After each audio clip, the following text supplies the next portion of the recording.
Oke, assalamualaikum warahmatullahi taala wabarakatuh. Salam sejahtera buat kita semua. Salam damai Indonesia, negeriku tercinta. Jumpa lagi di channel Odi Rahim. Kali ini kita akan ulas obrolan rakyat cerdas terkait dengan penilaian kinerja Gubernur DKI Anies Baswedan yang dilakukan oleh LBH Jakarta. Tapi sebelumnya, saya akan membawakan kata-kata hikmah yang saya ambil dalam Al-Quranul Karim. Bertolong-tolonglah kamu kepada kebaikan dan takwa, tapi jangan kamu bertolong kepada kesesatan dan permusuhan. Al-Quranul Karim. Subhanallah. Oke, kita lanjut. Tetap di channel Odi Rahim. Jangan kemana-mana, supaya Anda bisa mendapatkan informasi-informasi update, baik politik, ekonomi, sosial, dan lain-lain. Jangan pernah lupa subscribe, bunyikan loncengnya. Oke, hari ini saya coba menanggapi pemberian rapot merah kepada kinerja pemerintahan DKI Gubernur Anies Baswedan oleh sebuah lembaga bantuan hukum Jakarta. Saya akan angkat judul Anies tidak marah, LBH Jakarta harus objektif. Anies tidak marah. Dikritik apapun, Anies tidak marah. Tetapi LBH Jakarta juga harus objektif dalam memberikan penilaian terhadap kinerja Gubernur DKI Anies Baswedan. Saya mulai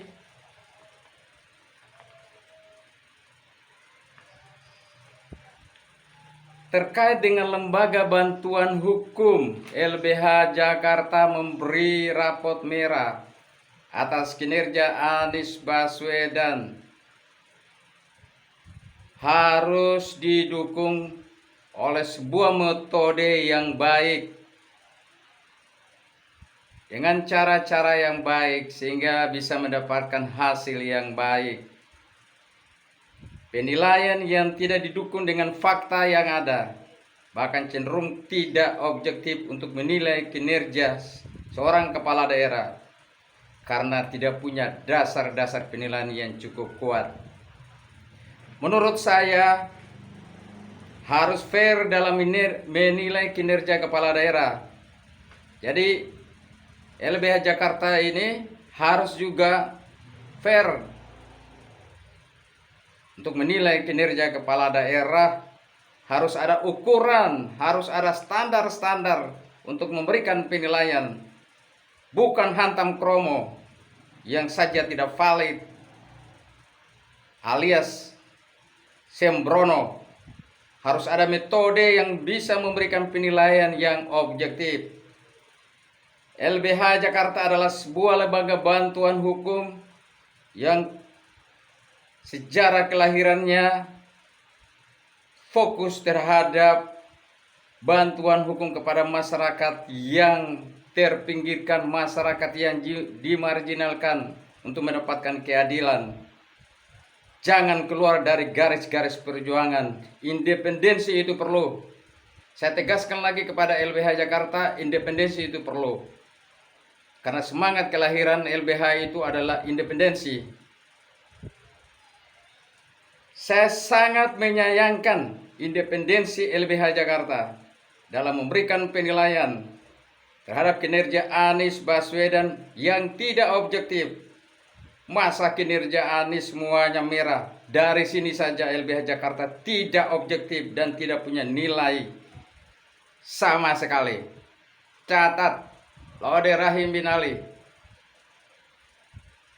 tidak objektif. Bahkan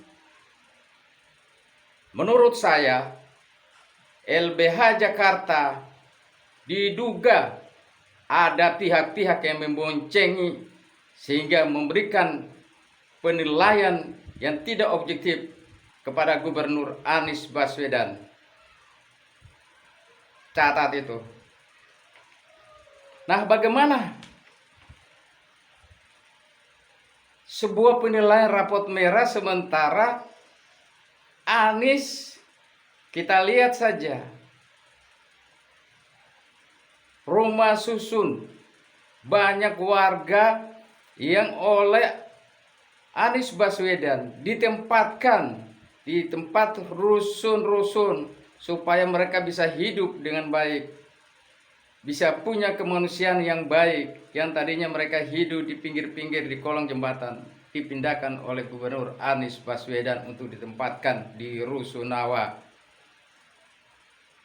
Saya ingin sampaikan kepada LBH Jakarta, kasus Tanah Merah 25 tahun masyarakat diombang-ambing ngurus hal-hal yang menyangkut administrasi di kelurahan ditolak karena tinggal di daerah wilayah Gray Area, wilayah yang statusnya belum mempunyai kekuatan hukum. Anies datang, kemudian masyarakat menyampaikan itu kepada Anies, dan Anies janji akan membawa ini kepada sebuah pertemuan mencari solusi yang terbaik. 1 bulan lebih Anies datang untuk memberikan IMB sementara sebagai payung hukum. Itulah pemimpin. Jadi harus objektif dong. Belum daerah-daerah lain yang dibongkar pada zaman Ahok, ya, Anies bangun kembali. Dinilai dong. Jangan persoalannya suka atau tidak suka. Sebagai warga Jakarta saya bingung. Sebuah lembaga bantuan hukum LBH Jakarta memberikan penilaian tidak didasari dengan metode-metode yang baik. Tanyakan kepada rakyat Jakarta, gimana kinerja Anies? Saya yakin 80% masyarakat Jakarta mendukung Anies dan melihat Anies kinerjanya sebagai sebuah keberhasilan. Lakukan, saya tantang LBH Jakarta. Lakukan riset, lakukan tanya jawab dengan masyarakat Jakarta atas kinerjanya Anies. Saya yakin 80% ke atas akan mendukung Anies dan memberikan penilaian yang objektif buat Anies. Karena Anies bekerja. Dampaknya ada, ya. Banjir. Begitu banjir buangan air dari Bogor, saya ini tinggal di daerah Jakarta Utara, tempatnya banjir. Tapi 15 menit sudah surut lagi. Artinya semua sistem berjalan. Mesin-mesin pompa, masyarakat, orang-orang yang kerja yang menangani banjir semua turun. Dilihat dong, turun ke lapangan. Saya tantang LBH Jakarta. Ya, jangan hanya memberikan penilaian tapi nggak punya data. Saya tantang itu. Oke, bagaimana Anies menyikapi ini? Anies santai saja kalau saya lihat pada saat memberikan keterangan kemarin di gedung DPRD DKI Jalan Kebon Siri Jakarta Pusat. Saya lihat Pak Anies santai aja dalam menanggapi LBH Jakarta terkait rapot merah. Ini justru bahasa narasi yang dibangun oleh Anies cukup sejuk. Kata Anies, ini menjadi bahan yang sangat berguna dan bermanfaat untuk terus melakukan perbaikan, untuk terus melakukan koreksi, sehingga kita bisa memastikan kota ini bisa maju dan warganya bahagia. Ujar Anies Baswedan. Itulah pemimpin yang tidak marah, dikoreksi, tidak marah, tetapi dia memberikan pujian kepada yang mengoreksi. Akan tetapi yang mengoreksi juga harus punya data-data yang kuat. Jangan memberikan penilaian yang tidak objektif, subjektif berdasarkan LBH Jakarta. Saya tantang lagi LBH Jakarta turun ke masyarakat, turun ke RT RW kelurahan, bagaimana buat semacam polling. Puaskah kinerja Anies sebagai Gubernur DKI? Saya tunggu LBH Jakarta untuk lebih independen dan objektif. Assalamualaikum warahmatullahi wabarakatuh.